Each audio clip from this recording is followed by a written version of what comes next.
Today I'm going to be doing some work on this 2005 Honda 400EX.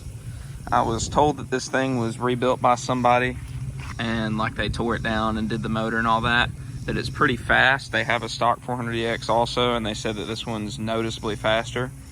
So I'm assuming it's got a cheaper big bore kit on the top of it. It's got a lot of good parts on it from what I've looked over. It's got basically brand new fenders. They're just a little dirty right now. I'm assuming they're Mare, but somebody got a little spray paint happy, went over it pretty good.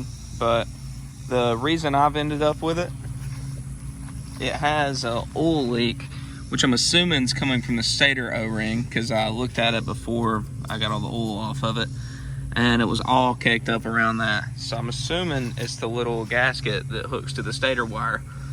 So I'm going to take a look at that. And also, the starter clutch went, so it's not grabbing on the starter clutch at all. So that's going to be another problem that I'm going to have to face. But before I tear into it, I'm going to pressure wash this thing off really quick and get it cleaned up very nice so that I don't get any more dirt inside the motor. And we'll get started.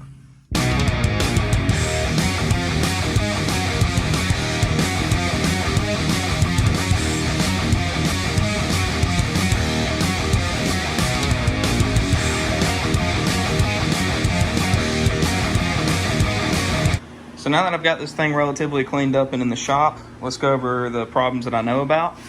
I know I'm gonna have to fix the starter clutch starting mechanism. That's just the battery being dead, so I'll throw that on charge. But the starter clutch doesn't grab whatsoever. And another thing was it had an oil leak. I'll get that fixed while I'm in the motor. And the next thing I'm pretty sure was the carrier being completely shot. It's made out of cast. Somebody probably hit a rock. It didn't have a skid plate on it and shattered it. And then the next thing was the steering is super stiff, even on flat ground. It's either from the spray paint or also this bearing down here is completely shot. There's none left there. I'll get that bearing on order, and also this top greasable mount for the stem. And we'll start with that. But for now, let's get into the motor and figure that out. So I'm going to start this process off by removing the shift lever and then all the 8mm bolts surrounding the stator cover. So I got all the 8mm out and the one 10mm nut, and I took off the shifter. So the next part's taking off this case half, which is the stator cover. You don't want to pry on this. I'm going to try tapping it with a small rubber mallet and seeing if it'll break free, which should come off pretty easy most of the time. So, forgot a very important step. That's why we're Jackass Garage. I forgot to drain the oil out of the motor. That's a very important step you don't want to miss. But this thing came right off. The gasket's trashed, so I'm assuming that's why it's leaking oil. Or was leaking oil before I did this catastrophe here. But regardless, I'm gonna go buy a flywheel puller and I'll be back to take this off. So after you finish cleaning up your big ass mess, you're gonna come over here and take out the center bolt. This one's been broke into before, so it's boogered up really good, so I'm gonna try to be careful with that. The flywheel does move. If I can't take this out with an impact, that's gonna be the first route I go. If I can't do that, then I'll probably end up running a ratchet strap around it and strapping it to the frame to hold it still, because I do not have a flywheel holder at the moment. So I put down the camera for about 30 seconds, and then that's when I realized this thing was damaged. There's metal shavings everywhere.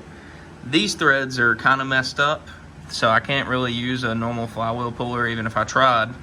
And every single one of these Allens that hold the starter clutch on are less than finger tight. They're about to fall out. I don't think half of them are even grabbing threads. So no wonder the starter clutch wasn't working in the first place.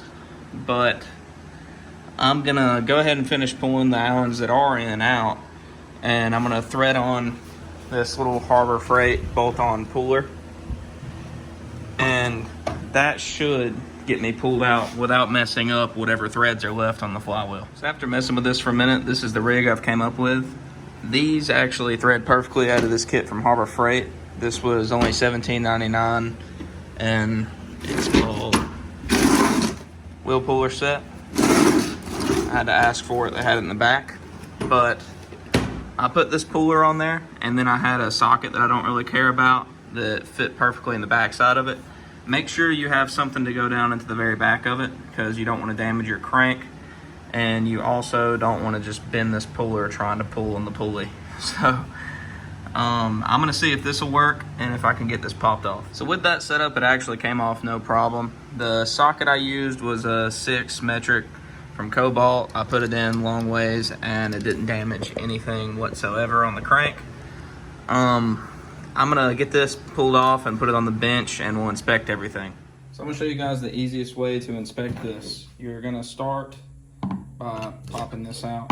This comes out together, and that's a good telltale sign. But what I was gonna do is sit it in here, and then if you actually sit this on here how it rides, it should only turn one direction. But sure enough, this bearing was completely toast. Here's what's left of it. So I'm gonna go grab the other bearing and then I'll pick up there. So this is a cheaper kit off of eBay. I believe the brand is Caltrick. I've used some of their products before. They're definitely not all that bad. So how to check your one-way bearing: you're gonna put the bearing onto the gear assembly, and it should only turn one direction. If it turns both directions, your starter clutch is shot. And that's how you determine if it's the bearing or if it's the reduction gear that you need to replace. More than likely, when one goes out, they are both right around the corner. But this kit's actually very nice. It came with a gasket as well as a new needle bearing and all the hardware that comes out. So I'm gonna start by inspecting everything else, and if I find anything that's bad in the case, then I'll pick up the camera there. So I went ahead and put all this back together. I put blue Loctite on all the Allens and put assembly lube on the new bearing and all the other gears in there. So this is a setup I've came up with to torque this to spec. So I'll get the tripod set up and get a good shot of it. So from what I read online, this is supposed to be torqued to 94 foot-pounds.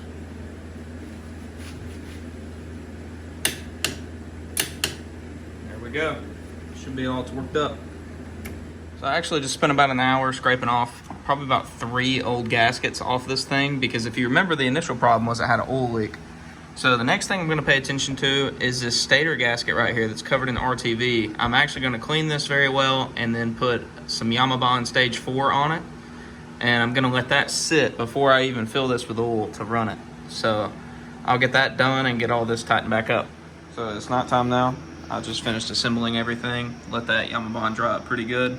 It's been sitting for a while. No oil leaks on the top side of it. The starter clutch did work.